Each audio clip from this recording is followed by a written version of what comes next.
Brasil é o país do futebol. E você, concordando ou não, fato é que por aqui existem centenas de clubes profissionais. E por sua vez, outros inúmeros estádios tradicionais. E por falar em estádio, muitos deles marcaram época, criaram dinastias e depois foram simplesmente esquecidos pelo tempo.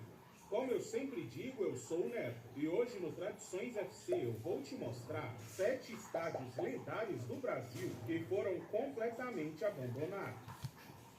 Para começar, eu vou a Maceió, capital do estado de Alagoas. Aqui, os dois clubes principais são o CSA e o CRB. Atualmente, os rivais mandam os seus jogos no Rei Pelé, o principal estádio da capital alagoana. Mas nem sempre foi assim, pois os dois clubes já tiveram as suas casas no passado. O CSA era dono do Gustavo Paiva, popularmente conhecido como o Estádio do Mutange. Este campo foi inaugurado em novembro de 1922 e por muitos anos foi o mais moderno de todo o estado. Ainda nos anos 50, ele já contava com refletores, o que permitia a realização de jogos noturnos. Em 1951, por exemplo, o CSA enfrentou o Vélez Sarsfield da Argentina, empatando em 1-1 a partida amistosa. Este foi o primeiro jogo internacional no estado de Alagoas. Com várias reformas e ampliações ao longo da história, este estádio chegou a possuir 6.000 lugares oficiais. E aqui o Centro Esportivo Alagoano virou o Azulão do Mutange. Porém, por volta da década de 1970, com a construção e inauguração do Rei Pelé, o campo do CSA começou a perder o protagonismo e acabou virando apenas o centro de treinamento do clube. Mas o verdadeiro fim do Mutange veio apenas por volta de 2020. Naquela época, lá em Maceió, uma empresa mineradora realizava a extração de sal-gema, um minério presente no subsolo do bairro onde fica o estádio. E devido ao excesso de exploração, toda aquela região do estádio acabou sofrendo afundamento de solo, prejudicando tanto os moradores locais quanto as dependências do CSA. Sem muita alternativa, o clube aceitou um acordo de 32 milhões com a empresa. E quase 100 anos depois, o Mutange chegou ao fim. O que restou da histórica casa do CSA foi apenas um triste e vazio canteiro de obras.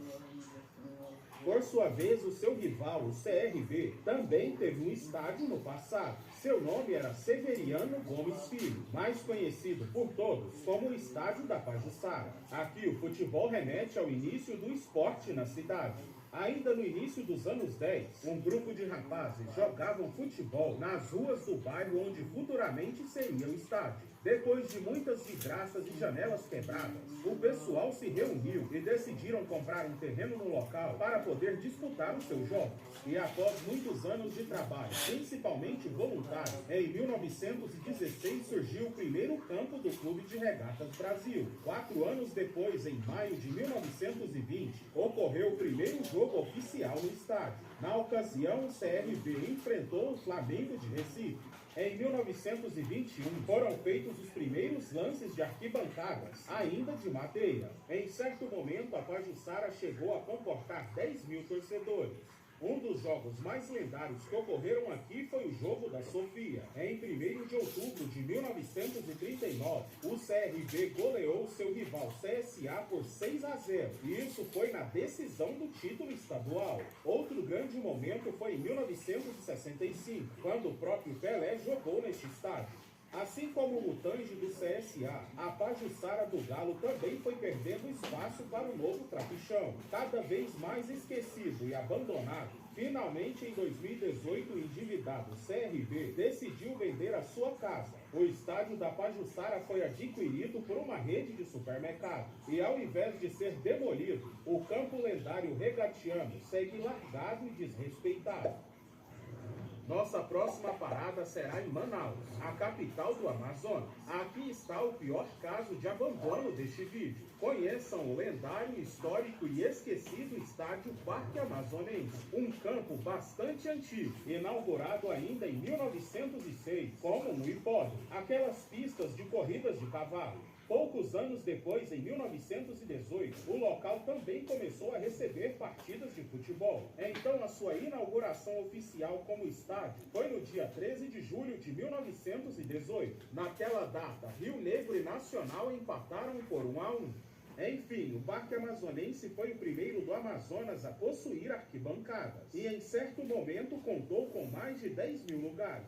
O declínio deste estádio ocorreu por alguns fatores. No ano de 1967, parte de suas arquibancadas cederam durante um jogo entre o Rio Negro e o São Raimundo. O acidente deixou vários torcedores feridos e também uma vítima fatal. Um outro fator mais importante ainda é que nos anos 70 foi construído o Vivaldo Lima, que naquela época se tornou o maior estádio da região, com 56 mil de capacidade.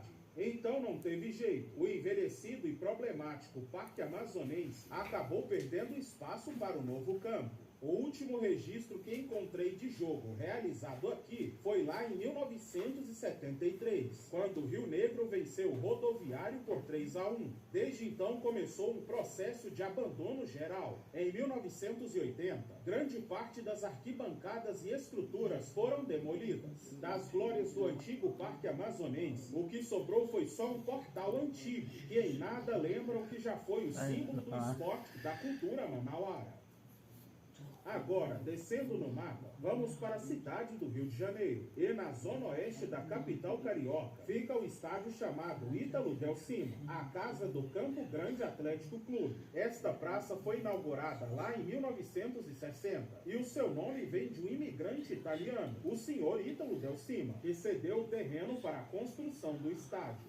Com uma capacidade oficial para 18 mil torcedores, em 1978 houve uma grande reforma que elevou este número para 22.500 lugares. A ampliação coincidiu com a boa fase do Campo Grande. Entre o fim dos anos 70 e o início dos anos 80, o Campusca disputou algumas vezes a primeira divisão brasileira e em 1982 foi campeão da Taça de Prata, que era a Série B daquela época. E no final daquela competição, o estádio teve o maior público de sua história. Cerca de 16.842 torcedores presenciaram o Campo Grande golear o CSA na decisão por 3-0.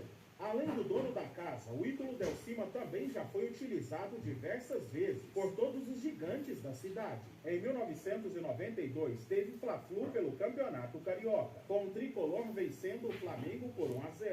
Já em 1994, pela Copa Denner, foi a vez do Botafogo vencer o Vasco da Gama. Com o passar dos anos, a equipe alvinegra foi se afastando das grandes competições e, sem recursos financeiros, seu estádio acabou sofrendo com o desuso e o abandono. Atualmente, o Ítalo Del Cima não tem condições de jogo e, mesmo depois de várias especulações sobre o seu uso pelos clubes grandes e também de promessas de políticos para reformá-lo, fato é que o Ítalo segue bem prejudicado e, pouco a pouco, vem sendo destruído.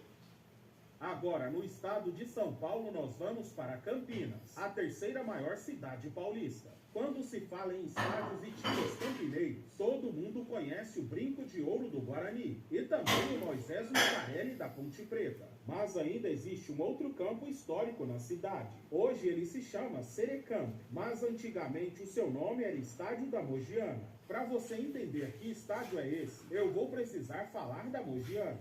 Em 1933, surgiu o Esporte Clube Mogiana, uma equipe dos ferroviários de Campinas. A Mogiana fez muito sucesso no passado. Entre os anos 40 e 50, a equipe se consolidou como uma terceira força da cidade. Por isso, em 1940, inaugurou seu estádio próprio. Na época, este campo era o principal estádio do interior brasileiro, um dos mais modernos do Brasil. Durante o começo dos anos 50, este era o único estádio de Campinas com refletores, o que atraiu a dupla de rivais da cidade. Guarani e Ponte Preta realizaram 10 clássicos por aqui, com 5 vitórias para cada um. Em 1950, o estádio da Mogiana foi cogitado simplesmente a receber a Copa do Mundo no Brasil. Agora, sabe o time Mogiana? Então, infelizmente, eles largaram o futebol profissional ainda no final dos anos 50. Inevitavelmente, o seu campo acabou prejudicado com tudo isso.